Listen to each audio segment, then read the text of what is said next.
طائرہ مسلمان لڑکی تھی۔ ہر مسلمان اس بات پر اللہ تعالیٰ کی طرف سے سمجھتا اور جانتا ہے۔ اللہ تعالیٰ کی قوت تمام قوتوں سے بالا تر مانتا ہے۔ اسے یہ سن کر حیرت بھی اور افسوس بھی ہوا۔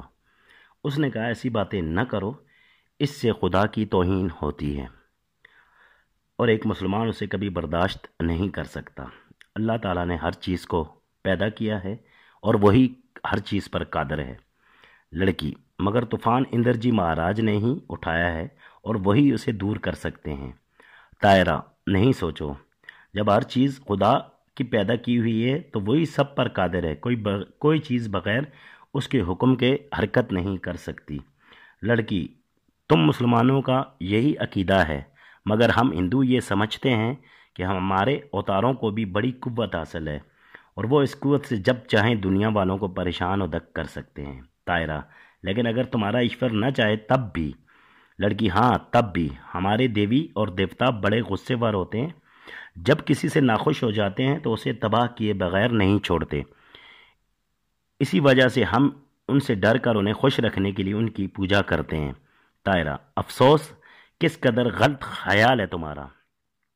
تمہارے دیوی دیوتا اور رسول پیغمبر سب اللہ تعالیٰ کے قبضہ اختیار میں ہیں، بغیر اس کی مرضی کے خود کوئی کام نہیں کر سکتے۔ اگر تم دیوی دیوتاؤں کی پرستش کے بجائے اللہ تعالیٰ کی عبادت کرو تو کیا ہی اچھا ہو۔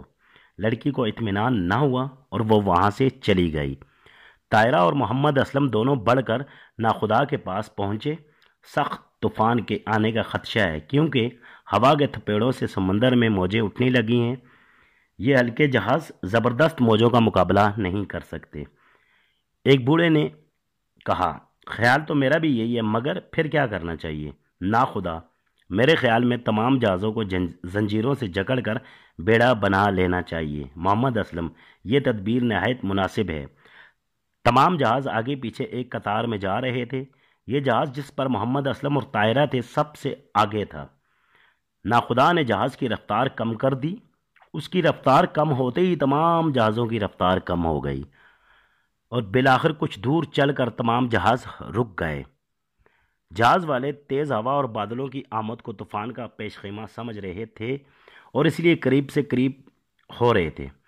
پریشان ہونے کی وجہ بھی یہی تھی، جہاز سمندر میں تیر رہے تھے، جس طرف اور جہاں تک نظر جاتی تھی پانی ہی پانی دکھائی دیتا تھا، گویا آسمان اوپر تھا اور نیچے پانی۔ ہوا تیز چل رہی تھی، کوہ پہ کر موجیں اٹھنے لگی تھیں۔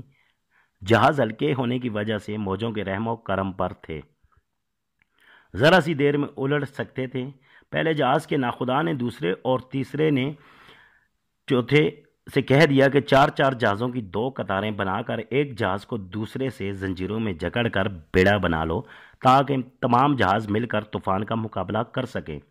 چنانچہ فوراً چار جہاز آگے بڑھ آئے اور چار ان کے پیچھے ہو لیے اور اس طرح سے 8 جہازوں کی 2 قطاریں کر کے سب کو زنجیروں سے جکڑ دیا گیا۔ جس وقت ان جہازوں کو ملایا اور زنجیروں سے کسا جا رہا تھا، اسی وقت ہوا اور بھی تیز ہو گئی اور کالے بادلوں نے گھٹا ٹوپ اندھیرا کر دیا۔ اب سمندر حد درجہ خوفناک ہو گیا۔ سمندر کے نیلے پانی کا رنگ بالکل سیاہ ہو گیا تھا اور آسمان سیاہ بادلوں سے ڈھک گیا تھا۔ ہر طرف سیاہی چھا گئی تھی۔ ہر جہاز میں معمولی قسم کے کمرے تھے جو اس قدر تنگ تھے کہ ان میں سے ہر ایک میں 2 اور 3 آدمی ہی رہ سکتے تھے۔ چونکہ طوفان کے زور و شور سے آنے کی توقع تھی، اس لیے بچوں اور عورتوں کو کمروں میں بھیج دیا گیا۔ طائرہ بھی چلی گئی اور مرد سب جہاز کے صحن میں کھڑے رہ گئے۔ اب آہستہ آہستہ جہازوں کو چلانا شروع کر دیا گیا، جو پانی کو چیرتے تاریکی کے پردے چاک کرتے بڑھتے چلے گئے۔ ہوا دم بدم تیز ہوتی جا رہی تھی اور بادل گرجنے اور بجلی چمکنے لگی تھی۔ بجلی کی روشنی میں اونچی اونچی اٹھنے والی پانی کی لہریں صاف نظر آ رہی تھیں۔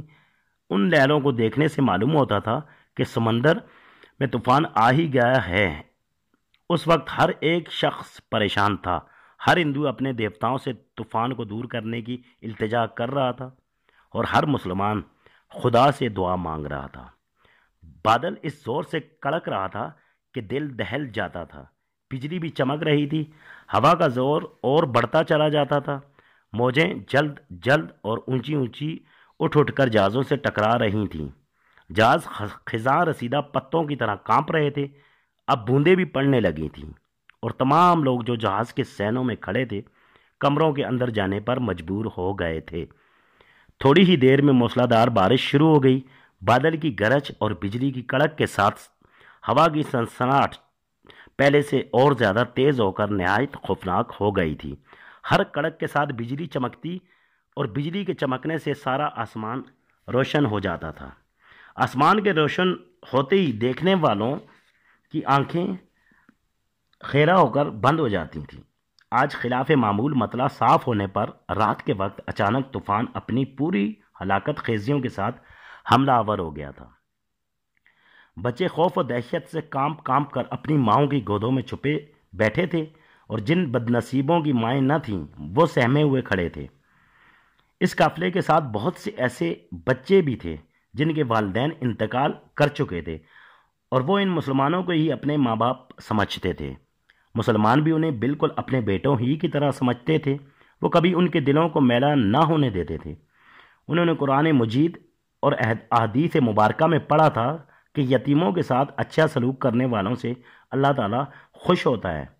جب کوئی شخص کسی یتیم کے سر پر پیار و محبت سے ہاتھ پھیرتا ہے تو اللہ تعالیٰ اس کے گناہوں کو معاف فرما دیتا ہے، حتیٰ کہ جو آپ کے ہاتھ کے نیچے ان بچوں کے بال آتے ہیں اس سے بڑھا کر نیکیاں اللہ تعالیٰ اس کے شخص کے حصہ میں لکھ دیتے ہیں۔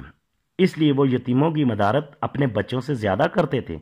چنانچہ اب بھی عورتوں اور مردوں نے سہمے ہوئے یتیم بچوں کو اپنے سینوں سے لگا لیا تھا۔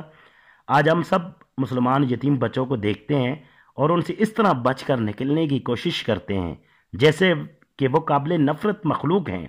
نہیں جانتے کہ ہماری ان حرکتوں سے اللہ تعالیٰ ناخوش ہوتا ہے اور مفت میں ہمارے اعمال نامے سیاہ ہوتے جاتے ہیں۔ مسلمانوں، اللہ تعالیٰ سے ڈرنا چاہیے۔ ممکن ہے کہ کل ہمارے بچے بھی یتیم ہو جائیں۔ آج جیسا سلوک ہم دوسرے یتیم بچوں کے ساتھ کرتے ہیں، اگر کل ایسا ہی دوسرے ہمارے بچوں سے کریں تو کیا ہماری روح کو صدمہ نہ ہوگا؟ لمحہ فکریہ۔ ضرورت ہے کہ ہر مسلمان ہر یتیم بچے کو اپنا ہی بچہ سمجھے اور ان کے ساتھ بھی ایسا ہی سلوک کرے جیسا کہ اپنے بچوں کے ساتھ کرتا ہے۔ ایسا کرنے سے اللہ تعالیٰ اور اللہ تعالیٰ کے رسول دونوں خوش ہوں گے اور ان دونوں کی خوشی جنت میں لے جائے گی۔ ہر مسلمان کا یہی حاصل زندگی ہے۔ طوفان کے زور و شور میں بھی جہاز برابر چل رہے تھے۔ چونکہ وہ کوہ شکن موجوں کا مقابلہ کرتے ہوئے بڑھ رہے تھے اس لیے ان کی رفتار بہت کم تھی۔ رفتہ رفتہ رات زیادہ ڈوبتی چلی گئی، مگر جوں جوں رات زیادہ ہوتی جا رہی تھی طوفان کا زور اور بھی بڑھتا جاتا تھا۔ بادل کی گرج اور بجلی کی چمک، ہوا کا زور اور بارش کا شور دل دہلا رہا تھا۔ ناخدا کی یہ تدبیر کارگر ہو گئی کہ اس نے تمام جہازوں کو ایک دوسرے سے جکڑ دیا تھا۔ اس طرح سے تمام جہاز اس وقت تک بچے ہوئے تھے۔ اگر الگ الگ ہوتے تو شاید ان میں سے ایک بھی باقی نہ بچتا اور سب کے سب ہچکولے کھا کھا کر ڈوب جاتے۔ اللہ اللہ کر کے آدھی رات کے بعد طوفان کا زور کم ہوا، ہوا رک گئی اور بادل چھٹ گئے۔ بجلی کی کڑک اور چمک بند ہو گئی۔ تھوڑی ہی دیر میں مطلع صاف ہو گیا، چاند نظر آیا۔ پھر چاندنی نے سمندر اور جہازوں پر سفید چادر بچھا دی۔ اب لوگوں کو اطمینان نصیب ہوا اور وہ نہایت اطمینان سے پڑھ کر سو گئے۔ صبح جب بیدار ہوئے تو جہاز خشکی کے برابر چل رہے تھے۔ کچھ دور جا کر ناخداؤں نے جہازوں کے لنگر ڈلوا دیے اور یہ بحری بیڑا رک کر کھڑا ہو گیا۔ مسلمان نہیں جانتے تھے کہ اس وقت جہاز کس ساحل پر آ گئے ہیں، اس لیے ان میں سے کئی لوگوں نے ناخداؤں سے دریافت کیا، اس وقت ہم لوگ کہاں ہیں؟ ناخداؤں نے جواب دیا، سندھ کی مشہور بندرگاہ دیبل پر آ گئے ہیں، اور ساتھ ہی انہوں نے یہ بھی کہا کہ رات کے طوفان کا مقابلہ کرنے کی وجہ سے جہاز شکستہ ہو گئے ہیں اور ان کی مرمت نہایت ضروری ہے، اس لیے سب لوگ ساحل پر اتر جائیں۔ چنانچہ فوراً ہی لوگ خشکی پر اتر گئے اور مسلمان ضروریات سے فراغت کر کے نماز پڑھنے لگے۔ جب وہ نماز سے فارغ ہوئے تو انہوں نے ہزاروں نیم برانہ انسانوں کو تیر و کمان لیے اپنی طرف بھاگ کر آتے ہوئے دیکھا۔ یہ سب لوگ ان آنے والوں کو حیرت بھری نظروں سے دیکھنے لگے۔ جس وقت مسلمان جہازوں سے اترے تھے اس وقت انہیں یہ خیال تک نہ آیا تھا کہ ساحل پر کسی قوم سے مقابلہ ہوگا، اس لیے ان میں سے کوئی بھی ہتھیار لے کر نہ اترا تھا، سب کے سب نہتہ تھے۔ جس وقت نیم برانہ وحشی صورت انسان تیر و کمان لیے ان کی طرف جھپٹنے آئے تو وہ حیرت بھری نگاہوں سے ان کو تکتے رہے، وہ خاموش بیٹھے دیکھتے رہے۔ چونکہ نیم برانہ وحشی زیادہ قریب آ گئے تھے اس لیے اب اتنا موقع بھی نہ رہا تھا کہ مسلمان جہازوں میں جا کر ہتھیار لے آتے، لیکن ان کی شیطانی صورتیں دیکھتے ہی دو تین مسلمان سمجھ گئے تھے کہ ان کی نیت بخیر نہیں ہے اور گمان غالب ہے کہ وہ مسلمانوں کو نقصان پہنچا دیں گے۔ چنانچہ یہ لوگ کھسک کر جھاڑیوں کے پیچھے جا چھپے۔ نیم برانہ وحشی دوڑ کر آئے اور مسلمانوں کے گرد چھا گئے۔ ان میں سے ایک شخص جو کہ قدرے بن رسیدہ تھا، اس نے کہا، تم عرب کے رہنے والے مسلمان معلوم ہوتے ہو۔ ایک ضعیف العمر مسلمان نے جواب دیا، تم نے ٹھیک پہچانا، ہم مسلمان ہیں، لیکن آپ کون ہیں؟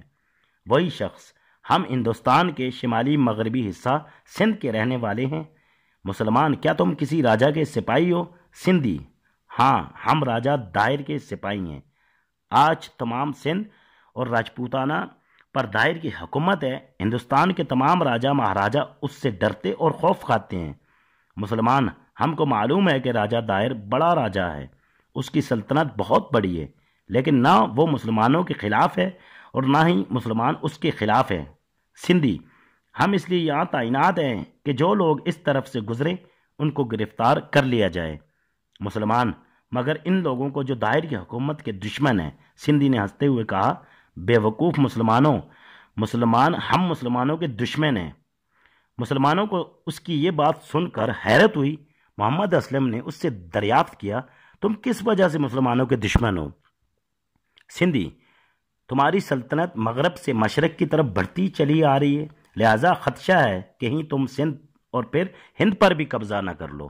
محمد اسلم، مگر تم نہیں جانتے کہ مسلمان کسی بھی ملک پر بلا وجہ اس وقت تک حملہ نہیں کرتے جب تک کہ ان کو حملہ کرنے پر مجبور نہ کیا جائے۔ سندھی پھر ہنسا اور اس نے ہنستے ہوئے کہا، اطمینان رکھو، اب ہمارے تمہارے خلیفہ پر حملہ کر کے اس کا اور اس کی حکومت کا خاتمہ کرنے والے راجہ داہر کا حکم ہے کہ جو بھی نظر آئے اسے گرفتار کر کے لے آؤ۔ محمد اسلم، اگر تم اس قدر قدرت رکھتے ہو تو ضرور ایسا کرو۔ سندھی نے حقارت آمیز نظروں سے اسے دیکھتے ہوئے کہا، قوت، تجھے اور ساری دنیا کے مسلمانوں کو بہت جلد ہماری قوت کا اندازہ ہو جائے گا۔